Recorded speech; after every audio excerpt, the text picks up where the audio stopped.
Moins de 72 heures après, le Real Madrid va enchaîner au Santiago Bernabéu, mais en Liga cette fois-ci. On reçoit Las Palmas et l'état physique des troupes. Ça peut être une petite source d'inquiétude, non, Rota?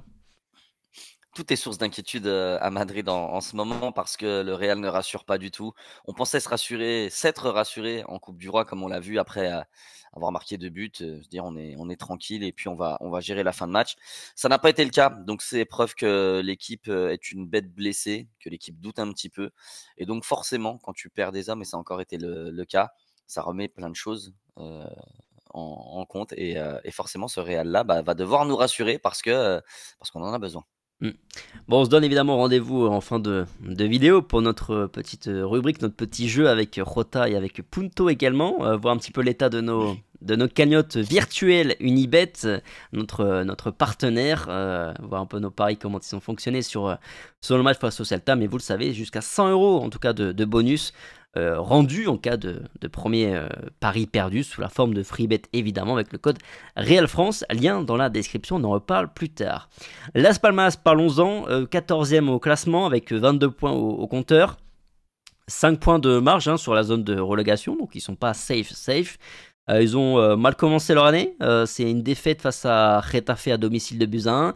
Et puis une élimination aussi tâche en Coupe du Roi. 4-0, ils ont pris face à Elche qui joue en D2 si je ne m'abuse.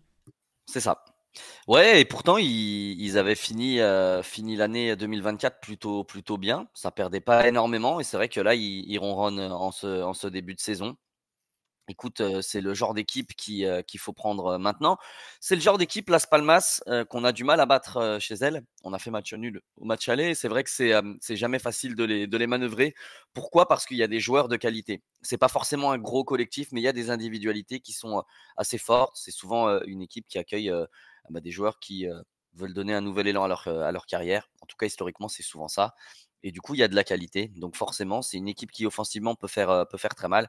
Mais comme toute équipe qui ressemble, qui a cette typologie-là, on va dire, il y a des failles défensives et ça se ressent un petit peu sur le début de saison notamment. Mm. Début d'année, pardon.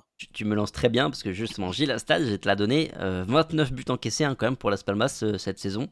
C'est parmi les plus mauvaises défenses de la Liga. Bon, sans surprise au vu de leur classement, même s'il y a quand même bien pire à ce niveau-là.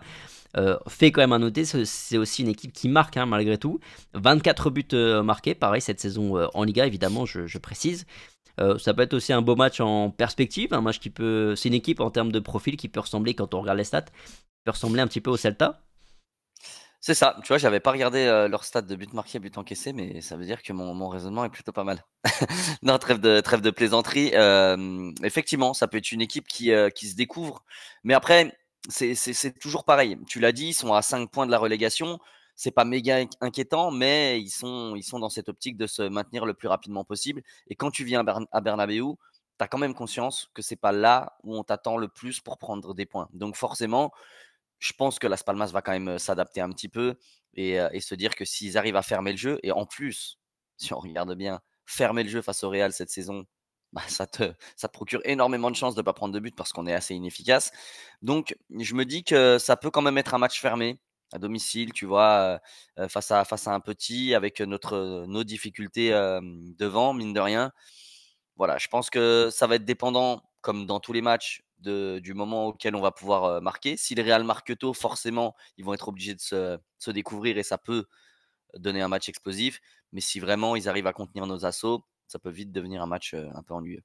Tu l'as dit, on a fait match nul un partout là-bas à Las Palmas. À noter aussi qu'ils ont battu 2-1 le Barça. C'est une équipe qui semble savoir se sublimer aussi face au gros, même si après ils ont perdu.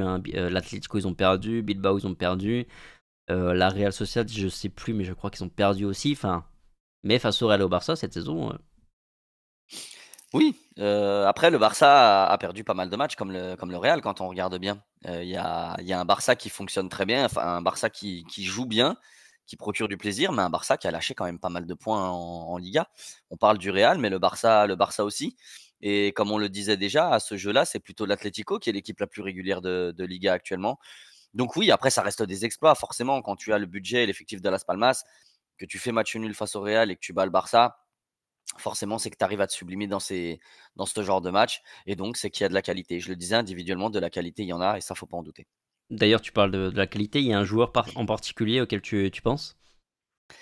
Alors, moi, c'est un joueur que j'apprécie beaucoup, mais qui est pas en grande forme. C'est le petit Alberto Moleiro, qui était même un petit peu dans les petits papiers du Real il y a 2 ans, quand ils étaient en D2.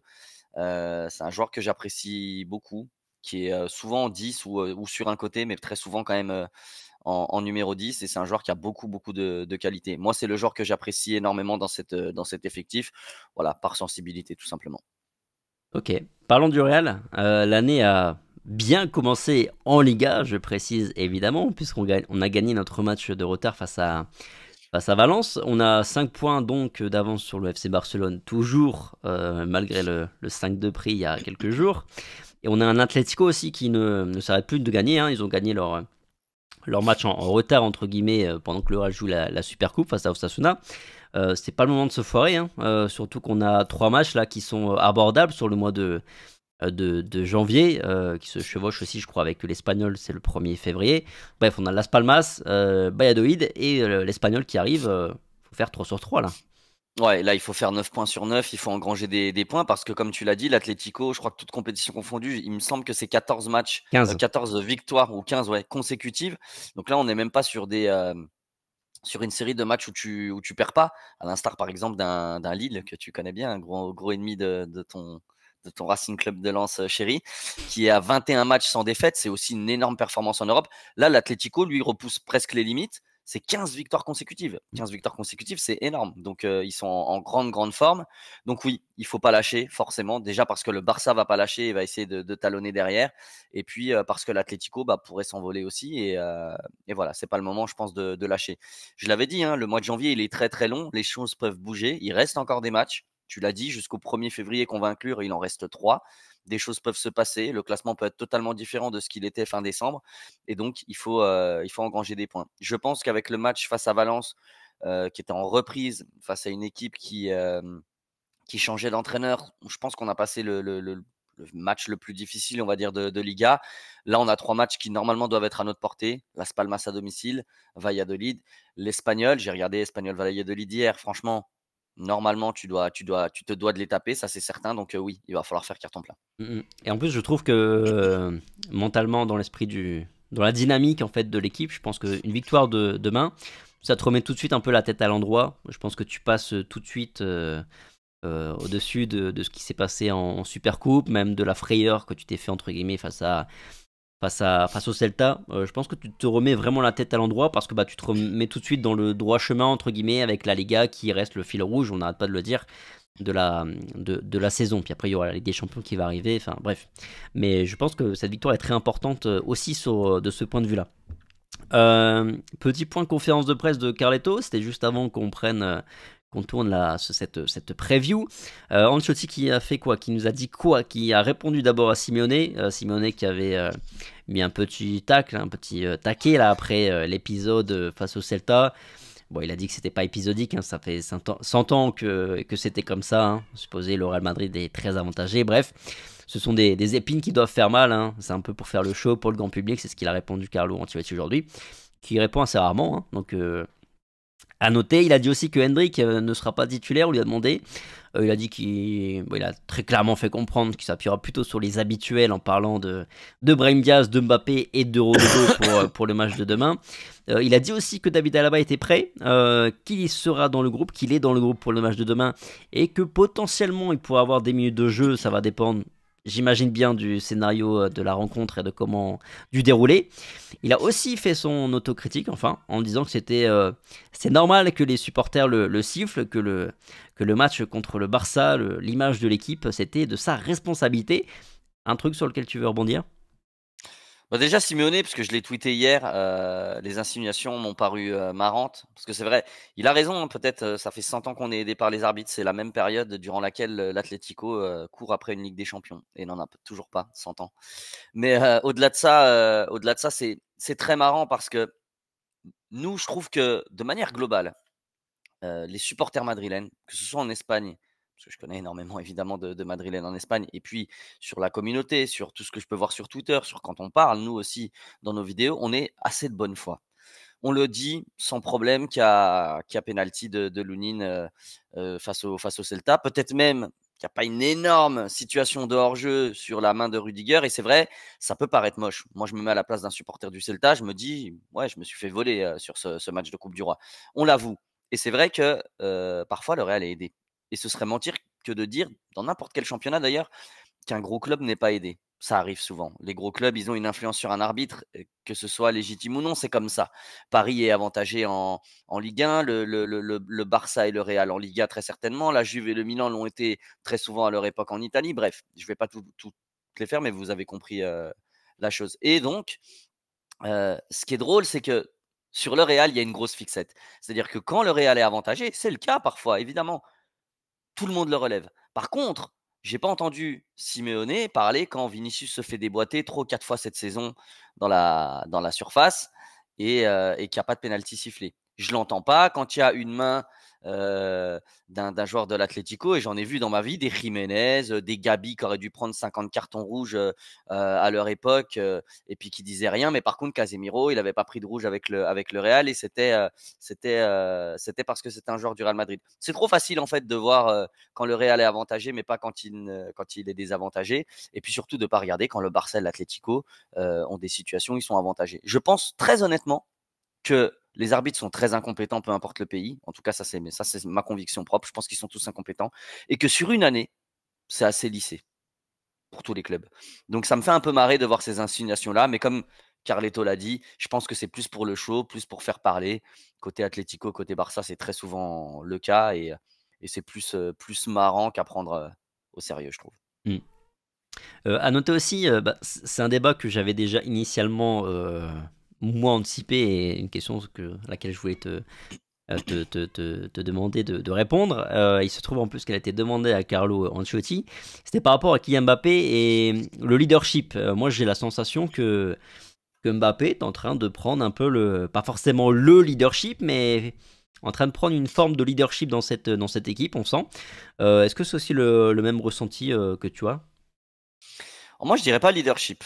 Je dirais pas leadership. Je trouve qu'il est en train de s'affirmer et de prendre énormément confiance. Ça, oui. Après, prendre du leadership, c'est difficile à dire. Sur le terrain, on voit pas forcément les choses et surtout en dehors du terrain, on les voit pas. Donc dire, est-ce que vraiment il devient un leader? Est-ce qu'il prend la parole dans le vestiaire? Est-ce qu'il a une influence? Est-ce qu'il est écouté? Ça, on n'a pas matière à pouvoir l'affirmer ou non. Sur le terrain, je t'avoue, j'ai pas spécialement cette sensation. La sensation que j'ai, c'est que je vois un joueur qui semble libéré, un joueur qui s'affirme, un joueur qui prend confiance et un joueur qui devient le joueur qu'il a été et qui l'a fait briller, donc quelqu'un de décisif. Ça, c'est ce que je vois. Après, de voir quelqu'un qui est leader, qui fait preuve de leadership, j'ai pas d'éléments en soi qui me font penser à ça. Après, leadership aussi, peut-être plus dans le sens leader sur le terrain, technique. Ouais, mais après, ça, c'est très fluctuant, tu vois. Là, c'est aussi parce qu'il brille par rapport à Vinicius. Et forcément, on va rapidement faire un comparatif. Mm. Vinicius est un peu dans un trou. Lui, il est en train de briller. Et puis, peut-être que dans un mois, Vinicius va revenir au même niveau. Et est-ce qu'on se dira vraiment que Vinicius, il a pris le leadership ou en tout cas que c'est un leader technique? Dans tous les cas, c'est des leaders techniques par définition d'influence. Euh, Parce que techniquement, sinon, si on parle proprement, leader technique, on va plus mettre Bellingham, on va plus prendre Rodrigo, qui sont des réels leaders techniques ou des Modric à proprement parler. Maintenant, leader technique, oui, parce que c'est des joueurs qui ont de la place dans cet effectif, des Vinicius, des Mbappé, c'est des mecs qui ont de l'aura, qu'on le veuille ou non. Donc oui, il y a une forme de leadership, mais je trouve qu'elle est liée à ses performances. Parce que quand il n'avait pas de bonnes performances, on parlait pas de leadership. Maintenant que ses performances sont meilleures, forcément, il prend de l'importance et on parle un peu de leadership. C'est un petit peu la dynamique en fait, mais je pense que t'as mis le doigt dessus, c'est fluctuant tout simplement. Parce qu'en début de saison, on disait c'était Vinicius. Sur la fin d'année 2024, notamment, on disait c'est Bellingham clairement qui est en train de prendre le leadership entre guillemets de cette équipe. Là, c'est plus Mbappé parce que sur les 2 derniers matchs, c'est Mbappé qui semble être le plus. C'est celui qui te met d'abord devant au score parce que c'est celui qui fait les stats et qui semble être le meilleur sur le terrain de manière générale. Mais voilà, c'est fluctuant. Je pense que tu as très bien résumé la chose. Et on en veut beaucoup de leaders simultanés. On Oui. aimerait qu'il y en ait énormément parce que du coup, on avait fait ce parallèle avec le Capitana. On trouve déjà qu'il n'y a pas trop de leaders, mais s'il peut y avoir plusieurs leaders techniques sur plusieurs matchs d'affilée, je pense qu'on prend volontiers. D'ailleurs, pour être complet sur le sujet et donner la réponse de Carlo, il a dit, je cite, je ne sais pas s'il est de plus en plus leader ou non, mais chaque jour qui passe, il cherche à avoir plus d'importance sur le terrain, en dehors du terrain, et à l'entraînement, il est toujours pareil, très humble, travailleur, etc. À noter autre info que Kamavinga est forfait, encore une blessure pour le français, c'est la troisième de la saison quand même. 3 semaines d'absence, là on parle de 3 semaines d'absence. Un petit peu une saison merdique pour le français. Saison merdique, blessure qui fait mal parce qu'on l'avait dit, on le voyait peut-être plus jouer à gauche, mais ça change beaucoup de plans, je trouve, au sein du Real. Et puis attention à une chose, c'est que le Real est quand même très vigilant de manière générale aux joueurs qui se blessent avec récurrence. Il y en a un qui a échappé aux gouttes ces dernières années, c'est Ferland Mendy, je trouve. Mais de manière générale, quand un joueur se blesse avec récurrence, et c'est quand même le cas chez Kamavinga, le Real peut aussi vouloir. Alors, je vais peut-être aller vite en besogne et attention, je suis pas en train de dire que le Real va vouloir le vendre, mais attention, quelqu'un qui se blesse avec récurrence du côté du Real, qui peut avoir une valeur marchande et qui en plus n'a pas un statut de titulaire indiscutable, attention, ça peut jouer contre lui. C'est pas très méchant non plus. C'est 3 semaines, c'est une blessure musculaire. Évidemment que ça peut arriver, mais c'est un joueur quand même qui, pour le coup, n'a pas répété les matchs. Je me dis que si Kamavinga joue autant que Fede Valverde et Bellingham, ça pourrait être compliqué d'avoir autant de blessures musculaires dans une même saison. Donc, attention, j'ai peur que ça casse une dynamique de confiance parce qu'en plus, il va revenir d'une blessure après 2 matchs où il est pas top. On concède un penalty face au Barça. Le but face au Celta, le premier, c'est pour lui. Donc là, il restait sur 2 vraies contre-performances. Attention, j'espère, ou alors j'espère que ça va casser cette mauvaise dynamique pour repartir sur de bonnes bases. Ça peut aussi être le cas et c'est tout ce que je lui souhaite. Mm, on est d'accord. On est d'accord. Et à noter quand même que bon, la première blessure, c'était la blessure au genou, là, juste avant la veille du match face à l'Atalanta en Supercoupe. Bon, là, on peut parler d'une blessure malheureuse, mais c'est vrai que là, il s'était blessé au mois de décembre, c'était musculaire. Je sais plus si c'était le biceps fémoral Je comme crois que c'est cette fois. ça. Je crois que Marca disait que c'était de nouveau le biceps femoral, il me semble. Ok, bah du coup, on est sur 2 mois et de blessures un peu de la même nature, pardon, musculaire. Bref, on Ce a qui peut s'expliquer aussi, ça peut être une rechute et auquel cas, ça n'arrive pas qu'à lui. ouais, mais autant de temps après, entre guillemets, parce qu'il était revenu autour du 15, hein, donc ça fait un mois qu'il était revenu. Hein. Ça peut. Honnêtement, ça peut. Ok. Bon, à noter aussi que Militao sera absent, évidemment. Dani Carvajal également. Ils poursuivent leur processus de récupération. Modric également et Vinicius absents, suspendus. Vinicius qui va purger son premier des 2 matchs de suspension qui l'attendent. Modric, il y a juste un match de suspension. Quel 11 tu veux voir, toi, à titre perso, là? Je pense qu'il n'y a pas, finalement, il n'y a pas énormément de choix du coup. Non. Je pense que là, tu vas repartir sur la même défense. Donc Courtois, Lucas Vasquez, Asensio, Rudiger et Fran Garcia. Ensuite, au milieu de terrain, je pense que Tchouaméni sera reconduit. À ses côtés, je pense qu'on aura Fede Valverde et Jude Bellingham. Je pense que Ceballos peut sauter. Et puis devant du Rodrigo, Mbappé. Rodrigo qui n'a quand même pas joué beaucoup. Donc Rodrigo, Mbappé, Brahim. Seule option qui pourrait différer où on inclut Ceballos dans le 11, c'est de jouer en 4-4-2. T'en avais parlé, un potentiel retour aussi de cette formation, même si on n'y croyait pas trop. Mais si ça revient en 4-4-2, à ce moment-là, Rodrigo, Mbappé, Brahim qui saute et Ceballos qui rentre. Mais je vois quand même plutôt le premier schéma. Oui, non, pour moi, si retour, pardon, si retour au 4-4-2 devait y avoir, je pense que ça aurait été le cas face au Celta. Là, du coup, je pense qu'il va maintenir le 4-3-3. Puis, il a un peu dit en conférence de presse, hein, je l'ai cité, mais il a dit que quand il a dit que Henrik titulaire, non, il va plutôt s'appuyer sur les habituels. Il parlait de Rodrigo, de Mbappé et donc de Brahim Diaz. Il l'a nommé en plus, donc je pense qu'il n'y aura pas de surprise. Je Ouais. pense, je suis d'accord avec toi. Je pense que Tchouaméni va rester au milieu de terrain, Asensio également. À voir si Mendy reprend pas sa place. Moi, j'espère pas. J'espère que Fran Garcia va enchaîner. Et puis après, effectivement, Bellingham qui naturellement va revenir dans le 11. Et c'est sans doute, oui, c'est Ceballos. Après, attention, Tom, je te coupe, désolé. Je te Vas-y. coupe beaucoup dans cette vidéo. Mais attention au penalty concédé par Asensio qui le fait se faire punir par Carlo. Tu descends Chouameni pour mettre Ceballos. Il y a un monde où ça se passe. Hein. Il y a un monde où ça se passe. Il y a un monde. C'est pas ce qu'on veut, mais il y a un monde où ça existe. Tout à fait. Tout à fait. Bon, dites-nous un petit peu, vous, le 11 plutôt, le 11, ce sera bien suffisant, un seul, que vous espérez voir face à Las Palmas. On termine avec nos petites cotes avec notre partenaire Unibet. Disclaimer, hein, comme d'habitude, qui dit jeu d'argent dit on joue avec responsabilité. Vous ne devez jouer que ce que vous pouvez vous permettre de perdre. Hein. Jouer 50 centimes, 1 euro, 2 euros. 2 euros, c'est très bien comme nous on le fait sur notre cagnotte virtuelle qu'on a lancé en milieu de semaine. On va pas se mentir, ça n'a pas été. Ça n'a pas été très très concluant.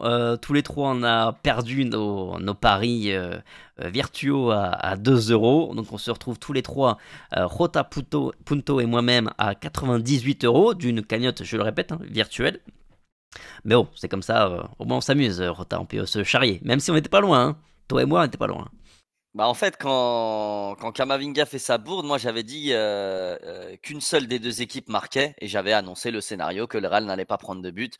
Parade de Lunin en première mi-temps exceptionnelle, tout se passe pour le mieux. Kamavinga rentre, me foire mon pari, mais te relance-toi avec ton multi-prono 2-1, 3-1, 4-1. Ouais. Puis Raúl Asensio a dit non, non, non, Tom, malgré que tu me défendes dans les lives, je vais te mettre un petit peu de difficulté, penalty de 2 et comme ça tout le monde passe à la trappe. On va aller découvrir un petit peu les codes du match. D'abord, vous les voyez ici à l'écran. 1,12 € pour le Real Madrid, évidemment archi favori.